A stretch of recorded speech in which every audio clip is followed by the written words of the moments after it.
To make the Kosovo problem go away, the Clinton team needed some diplomatic magic. They turned to their diplomatic magician.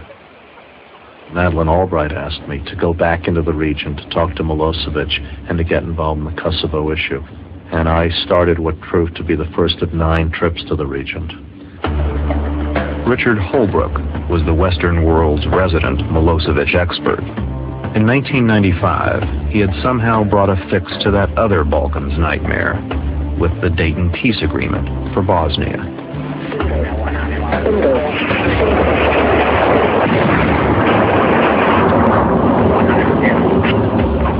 The leaders of the NATO alliance believed that their show of force had convinced Milosevic to come to the peace table. This time, trying to forestall disaster in Kosovo, Holbrooke again carried a big stick. He threatened military action. His reaction was, Kosovo's an internal matter. We said, we accept the fact that Kosovo is inside the Yugoslav national boundary, but that does not give you the right to squash its people. It seemed to work. Milosevic agreed to negotiate directly with the other side. The other side, Washington thought, was Ibrahim Rugova, a pacifist leader of the Albanian Kosovars. For nearly a decade, he'd worn the mantle of leadership in Kosovo, president of the province, elected by the people, but unsanctioned by Belgrade. Holbrooke managed to get what seemed like a breakthrough. The old adversaries, Milosevic and Rugova, now met for the first time. As a result of the meeting, both sides got something. Milosevic won a reprieve from some of the economic sanctions imposed since the Bosnia War. Rugova received his reward, a sign that he was Washington's man in Kosovo. A personal visit with President Clinton. This was symbolizing that meeting. It was a chance for me to meet the president.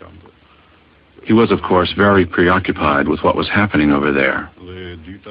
Then he promised a bigger engagement, and secondly, he promised he personally will put more effort to find the solution to the crisis. But this hopeful interlude soon proved emblematic of the maddening frustrations of trying to solve the Balkan puzzle. While Clinton was bonding with Rugova in Washington, on the ground back in Kosovo, events were making Rugova and his pacifism irrelevant.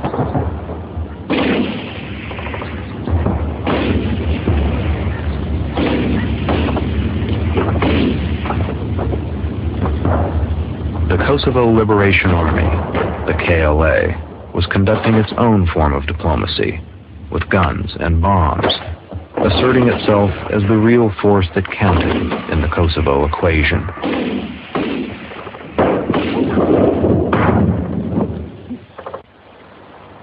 For their part, the Serbian generals justified the retaliation. Terrorist attacks on the Serbs and the police became a daily occurrence. There came a moment when all the lines of communication in the area, all the roads were blocked, especially around the local army headquarters near the Albanian border. It was simply a necessity to free and democratize Kosovo. And nothing happened accidentally, neither the organization nor the beginning of the armed struggle. It wasn't accidental.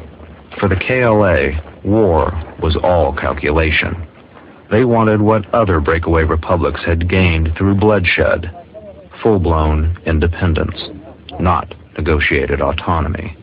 But the failure to deal with Kosovo and Dayton led the Albanians to conclude that the one way in which you get Western attention, in which you get a Dayton-like conference, in which you get the President of the United States to pay attention to you, is to use violence.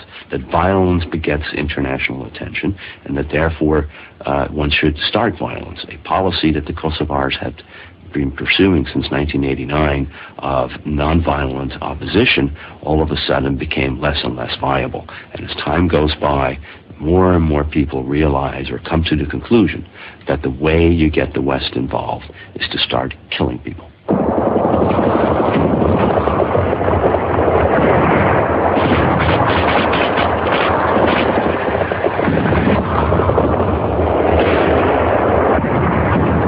For his part, Milosevic fought back, Balkan style.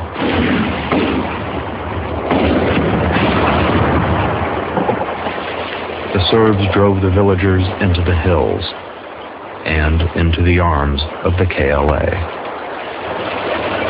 I was pretty upfront about saying that if we stayed out of it, the Serbs took that to mean that they could just continue to do what they're doing, and the Albanians just continued to argue that they needed independence, full stop. And so with those sort of ingredients in the mix, we weren't going to get anywhere. We were going to end up with a full-blown war.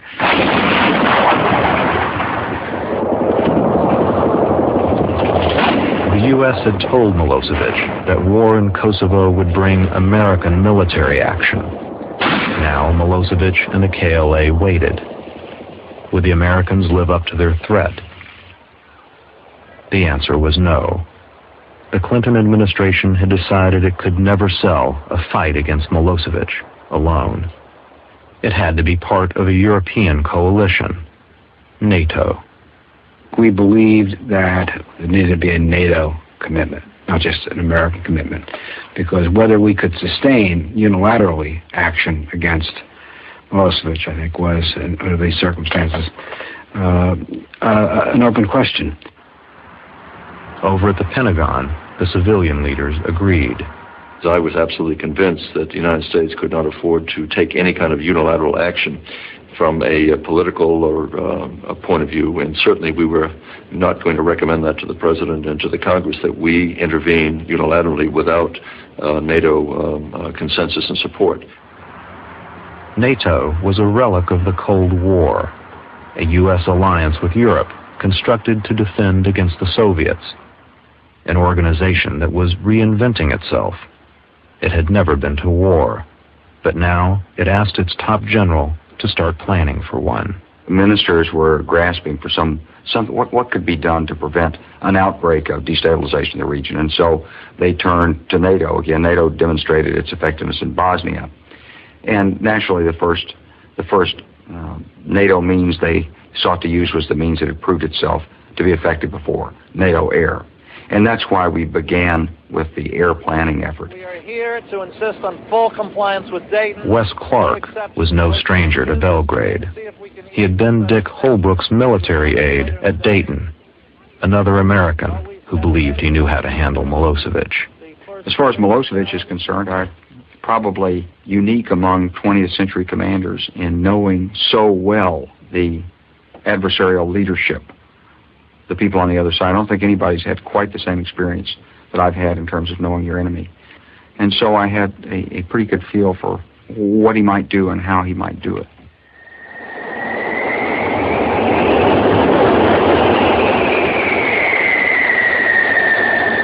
The most the coalition decided to do was send a message to Milosevic.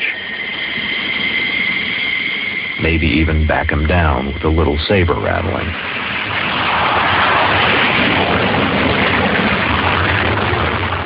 "85 planes were sent to buzz the Kosovo border, and the politicians talk even tougher."